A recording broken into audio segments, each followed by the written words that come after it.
साथियों नमस्कार, मेरा नाम है पवन कुमार। फिर से एक स्वागत है अलीगढ़ से और आखिरी मुलाकात है।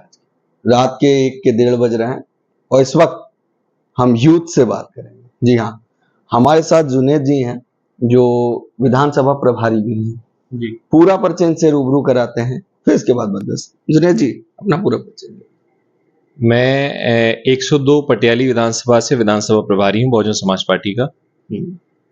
मेरा फैमिली बैकग्राउंड जो रहा है, बहुत ऐतिहासिक फैमिली बैकग्राउंड रहा है। मेरे ताया मरहूम प्यारे मियाँ साहब उस जमाने में सांसद हुए थे जिस टाइम उत्तर प्रदेश के अंदर 85 सीटें होती थी, तो उसमें से 2 सीटें विपक्ष को गई थी, 83 सीटें कांग्रेस को गई थी। जी। तो उसमें से मेरे ताया प्यारे मियाँ साहब और चौई चरण सिंह जी थे। और लगातार हम लोग बिफोर इंडिपेंडेंस अलीगंज नगर पालिका से ताल्लुक रखा है। वहाँ जब नगर पंचायत थी, टाउन एरिया हुआ करती थी, तब से लेके और आज जब नगर पालिका है वो, तो हमारी फैमिली से ही वहाँ लगातार रहे हैं। इस बार नहीं है, लेकिन लगातार काफी समय से रहे हैं। अच्छा, यूथ हैं, एज 30 से 34 के आसपास होगी। पॉलिटिक्स में आने का कारण क्या? जमाना एलेक्सा का चल रहा है, नेट का चल रहा है, एआई का चल रहा है। आपने सही बात कही है, लेकिन वक्त और हालात और जिस समाज से मैं ताल्लुक रखता हूं वो बहुत दबा पिछड़ा कुचला समाज है। उसको अगर उठाना है तो मैं क्योंकि राजनीतिक परिवार से आता हूं, जानता हूं कि राजनीति में रह के ही लोगों की मदद की जा सकती है, लोगों को आगे बढ़ाया जा सकता है। और जिस पार्टी से मैं ताल्लुक रखता हूं, ये ही वाहिद ऐसी पार्टी है जो हकीकत में अगर देखा जाए तो विशेषकर कि मुस्लिम समाज को आगे बढ़ाने का और उठाने का काम कर सकती है। अच्छा जी, यही मेरा सवाल था अगला कि मुस्लिम समाज जहां इंडिया अलायंस की तरफ बढ़ा, सपा के साथ गया, कांग्रेस के साथ गया, बहुजन समाज पार्टी में जुड़े हैं। दोस्त यार होंगे, सब कहते होंगे। नहीं है, बिल्कुल है, नो डाउट है, हर पार्टी में है, लेकिन हकीकत को कहां तक और कब तक छुपाया जा सकता है? मीडिया हम लोगों को गुमराह करने का काम करती है। लगातार अगर देखा जाए तो जो नीतियां बहुजन समाज पार्टी की रही हैं मुस्लिम समाज के लिए, वो चीज किसी ने नहीं करी है आज तक। अगर हम इतिहास उठा के देखें तो जब आदरणीय बहन कुमारी मायावती जी पहली बार मुख्यमंत्री बनी थी, उससे पहले मुस्लिम समाज की भर्ती पीएससी में नहीं होती थी। बहन जी जब पहली बार मुख्यमंत्री बनी, उसके मतलब पीएससी में भर्ती नहीं होती? पीएससी में भर्ती नहीं होती थी उस टाइम पे मुस्लिम समाज की। जब बहन जी पहली बार मुख्यमंत्री बनी, तब उन्होंने मुसलमानों के लिए नौकरी के जरिए खोले। उसके बाद अगर आप जाएंगे, उर्दू, फारसी, अरबी यूनिवर्सिटी उत्तर प्रदेश के अंदर एक ही है। वो आदरणीय बहन कुमारी मायावती जी की नेतृत्व की जब 2007 वाली सरकार रही तब बनी। मदरसा बोर्ड का गठन किसने किया?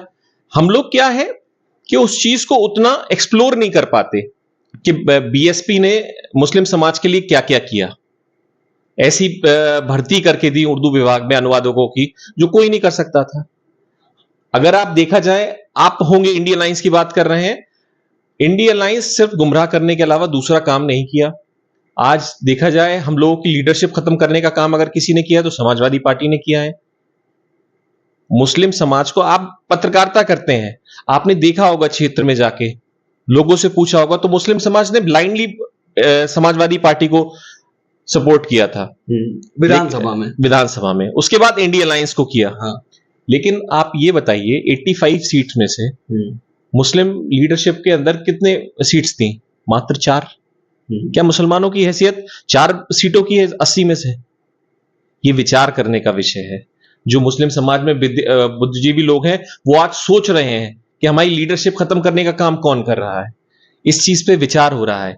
तो जब हम लोग जाके लोगों के बीच में बात रख रहे हैं, हर तरीके से रख रहे हैं, हमारे जो नेता थे समाजवादी पार्टी के अंदर, उनके साथ भारतीय जनता पार्टी क्या कर रही है? आदरणीय आजम खान साहब के साथ क्या आज सुलूक हो रहा है? क्या इसके लिए समाजवादी पार्टी जिम्मेदार नहीं है? इरफान सोलंकी के साथ क्या सुलूक हो रहा है? आप रामजी लाल सुमन के लिए उनको मोहरा बना के आप कितनी गाड़ियों का काफिला लेके वहां पहुंचे? आगरा मोहरा। यही चीज जो रामजी लाल सुमन जी से बुलवा के देखिए, किसी और से नहीं बुलवा सकते थे। ये एक राष्ट्रीय एक पार्टी के आप राष्ट्रीय अध्यक्ष हैं और आपका लोकसभा सांसद बिना आपकी मर्जी के वहां परमिशन क्वेश्चन पुट अप कर सकता है? जब आपसे डिस्कस हुआ होगा, आपने उसको निर्देशित किया होगा कि आपको ये बात बोलनी है। यही बात अखिलेश जी अपने बयान में क्यों नहीं बोल सकते थे जब वहां करनी सेना का विरोध करने जा रहे हैं और समाजवादी पार्टी कार्यालय के अंदर महाराणा प्रताप जयंती बना रहे हैं और वहां पे रिवर फ्रंट जो लखनऊ में है उसमें वहां उनके नाम से पार्क बनाना चाह रहे हैं? ये दोहरी राजनीति है, दोहरा चरित्र है समाजवादी पार्टी का। एक सवाल और बहुत ही अहम है, जैसे आपने कहा उर्दू फारसी यूनिवर्सिटी, जी। ख्वाजा मुइनुद्दीन चिश्ती यूनिवर्सिटी नाम तो कर, सिर्फ ये गुमराह करने के लिए किया। आप इसी की बात, आपकी बात पकड़ ली। ख्वाजा मुइनुद्दीन चिश्ती बहुत बड़े संत हैं, हम भी मानने वाले हैं उनके, लेकिन जो उनका उर्स होता है, अखिलेश यादव ने या मुलायम सिंह साहब ने कभी उनके उर्स की जो छठी होती है उसमें छुट्टी करने का काम किसने किया? आदरणीय बहन कुमारी मायावती जी ने किया। तो दोनों तरफ देखिए ना, दोनों पहलुओं को देखिए। यहां सिर्फ नाम दे दिया, वहां करके दिखाया है। जो ख्वाजा साहब की छठी होती है उसकी छुट्टी पूरे प्रदेश के अंदर पहली बार बहन जी ने की। अब तो बंद कैंसिल कर दी है बीजेपी सरकार ने। तो हमारी बीएसपी की नेता की कथनी और करनी में कोई डिफरेंस नहीं है, बिल्कुल पारदर्शिता है हर चीज में। अच्छा जी। थोड़ा यूथ लीडरशिप की ओर बढ़ते हैं। आज के समय में यूथ लीडरशिप में कई चेहरे आए, मगर जिस लेवल से अखिलेश और राहुल थे वहां पे आकाश ने जगह बनाई और मुस्लिम समाज में काफी संख्या में, अगर अलीगढ़ की बात कर लेते हैं, एएमयू जैसे यूनिवर्सिटी के बच्चे उनसे मिल रहे हैं, तो क्या वजह है? आपकी कभी बात हुई? देखिए, मैं आपको एक तो पहले ये तय कर ले, मीडिया के लोग, सब लोग ये तय कर लें कि यूथ की परिभाषा क्या रखेंगे आप। क्या 50 साल के बुजुर्ग आदमी को या 55 साल के बुजुर्ग आदमी को आप यूथ डिस्क्राइब करेंगे? This is, I am not satisfied with this. अच्छा, बिल्कुल नहीं। आप देखिए, आप आकाश जी को अभी उतरने तो दीजिए। अभी उतरने ही कहां दिया है? अभी टाइम आ रहा है, मौका आ रहा है, आगे बहुत चीजें आएंगी, उनको ग्राउंड पे आने दीजिए। जो चीज और जो चार्म आकाश जी के अंदर है वो आपको इनमें किसी में नहीं दिखेगा। समय आने दीजिए, आकाश जी को मैदान में आने दीजिए, तब मैं आपकी इस बात का जवाब बेहतर दे सकता हूं। क्या आप उसी चार्म की बात कर रहे हैं जिसको डिकोड खुद प्रधानमंत्री कर रहे हैं? बेशक, इसमें कोई डाउट नहीं है। अच्छा, आकाश में और बाकी नेताओं में फर्क क्या है? यूथ में अगर देखा जाए आकाश क्यों अलग है? आकाश जी में जो पब्लिक से जुड़ने का, जो लोग हैं वो हाई लेवल की राजनीति करना चाहते हैं। आकाश जी को आने दीजिए, वो जमीनी स्तर की राजनीति करना चाहते हैं। लोगों के बीच में जाके जमीनी स्तर पे क्या हकीकत है, क्या समाज के साथ हो रहा है, क्या दबे कुचले लोग जो परेशान है उनके साथ क्या हो रहा है, उनकी समस्या सुन के तब आगे बढ़ने का काम करेंगे आकाश आनंद जी। अच्छा जी, आने दीजिए, अभी समय है, आने दीजिए आकाश जी को मैदान में। अच्छा, मतलब आपको लगता है अभी आकाश जी की आने की वापसी बड़ी मजबूती तौर पे? बिल्कुल होगी।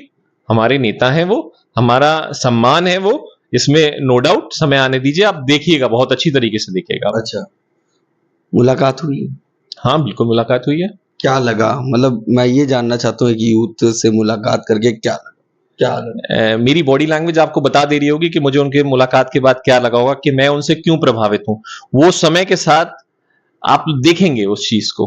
अच्छा जी, यानी फर्क है? बिल्कुल, नो डाउट फर्क है, और बहुत बड़ा फर्क है। जब आकाश जी जमीन पे उतरेंगे, लखनऊ से लेके नोएडा से लेके और बलिया तक जब सड़कों पे आकाश जी जाएंगे, उतरेंगे, तो वो चीज मीडिया को भी दिखेगी, सब लोगों को दिखेगी, क्या परिवर्तन आएगा 2027 के अंदर। मुस्लिम समाज की जो पॉलिटिक्स है, आप देख रहे हैं किस तरीके से तमाम बिंदु सामने आ रहे हैं, उनके साथ भी अत्याचार हो रहे हैं, ऐसे कई मामले आए।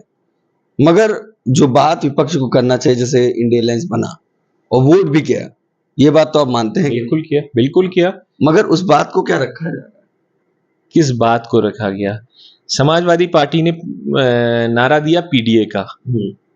पीडीए की बात पे कहां, किस बात पे अखिलेश जी ने किस बात को वहां पे उठाया पार्लियामेंट के अंदर? मैं ये पूछना चाहता हूं। जब बाबा साहब डॉक्टर भीमराव अंबेडकर के ऊपर इस देश के गृह मंत्री ने आपत्तिजनक टिप्पणी की, तो समाजवादी पार्टी का एक भी कार्यकर्ता सड़क पे नहीं हुआ, उतरा। हमारी नेता आदरणीय बहन कुमारी मायावती जी ने हम लोगों को निर्देशित दिया कि आप लोग सड़क पे उतरिए, बाबा साहब के सम्मान में कोई बात बर्दाश्त नहीं की जाएगी। उसके अलावा आप देख लीजिए, प्रमोशन में आरक्षण किसने खत्म किया, कौन उसके पैरोकार थे? मैं पहले भी मैंने कहा था, समाजवादी पार्टी हो या इंडी गठबंधन को, इनकी कथनी और करनी में बहुत फर्क है, बहुत फर्क है। अच्छा, अगर बात करें इस वक्त यूथ लीडरशिप की तो आपने बता दिया, ऐसे तमाम है जो बाबा साहब के विचारों को लेकर चल रहे हैं, नीला गमछा भी डाले हैं, मगर उनके साथ क्यों नहीं इंस्पायर हो रहे हैं? लोग हम पे आरोप लगाते हैं कि हम Bahujan Samaj party B team है या बहुजन समाज पार्टी मिलके भारतीय जनता पार्टी से काम कर रही है।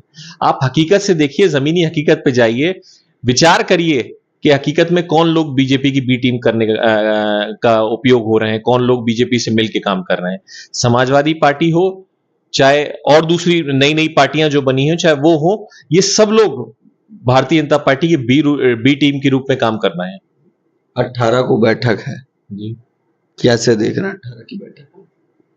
18 की बैठक में जो भी कुछ होगा, हमारी नेता आदरणीय बहन कुमारी मायावती जी हैं, जो उनके दिशा निर्देश होंगे उनका पालन करेंगे। और हम लोग तो सोच रहे हैं कि हमें बहुत जल्दी कोई बहुत बड़ी खुशखबरी मिल जाए। बड़ी खुशखबरी? इस वक्त खुशखबरियों का दौर नहीं चल रहा है? बदलता हुआ अंदाज, लोगों से गाड़ी रोक के मिलना, और ट्वीट का भी जो अंदाज है बयां सीधा। मैं आपसे कह रहा हूं, 2027 में आप बहुजन समाज पार्टी को बिल्कुल बदले हुए अंदाज में देखेंगे आप। अच्छा, बिल्कुल। और मुस्लिम समाज के लिए क्या है? मुस्लिम समाज जितना ठगना था उतना ठग चुका समाजवादी पार्टी के साथ जाके। अब मुस्लिम समाज विचार करेगा और ऊपर वाले ने चाहा तो इंशाल्लाह बहुजन समाज पार्टी के साथ रह के 2027 में हमारी सरकार। इतनी कम उम्र में जुनैद को बसपा ही क्यों पसंद आ रही है, ये सवाल उठ रहा है। डिफरेंस देखा मैंने। कैसा? जो लोग कहते हैं और करते हैं उसमें फर्क है। बहन जी जो कहती हैं वो करती हैं, जिसके साथ जिसको जो सम्मान देना चाहिए वो बहन जी सही से जानती हैं कि हम मेरे किस आदमी को सम्मान देना चाहिए मुझे। बिना कहे भी तो कर देती है शायद। अब उसमें मैं ज्यादा टिप्पणी नहीं करना चाहूंगा। अच्छा, ठीक है। ये हमारी बात हुई जुनैद जी से और तमाम बिंदुओं पे हमने बात रखी। कैसा लगा हमारा वीडियो कमेंट करके जरूर बताइएगा। और जिस तरीके से जुनैद जी ने ये बात कही कि यूथ पॉलिटिक्स में आकाश आनंद बेहतर विकल्प दिख रहे हैं, और यूथ की जो एज फैक्टर होता है वो 30-35 के आसपास होती है। अब 50 का व्यक्ति अपने आप को यूथ कहता है, तो इसी पे सवाल उठता है। तो राजनीति पे इस तरह के जो छल चल रहे हैं काफी कुछ बयां कर रहा है। कैसा लग रहा है हमारा वीडियो कमेंट करके जरूर बताइएगा। बाकी बने हमारे चैनल के साथ। धन्यवाद।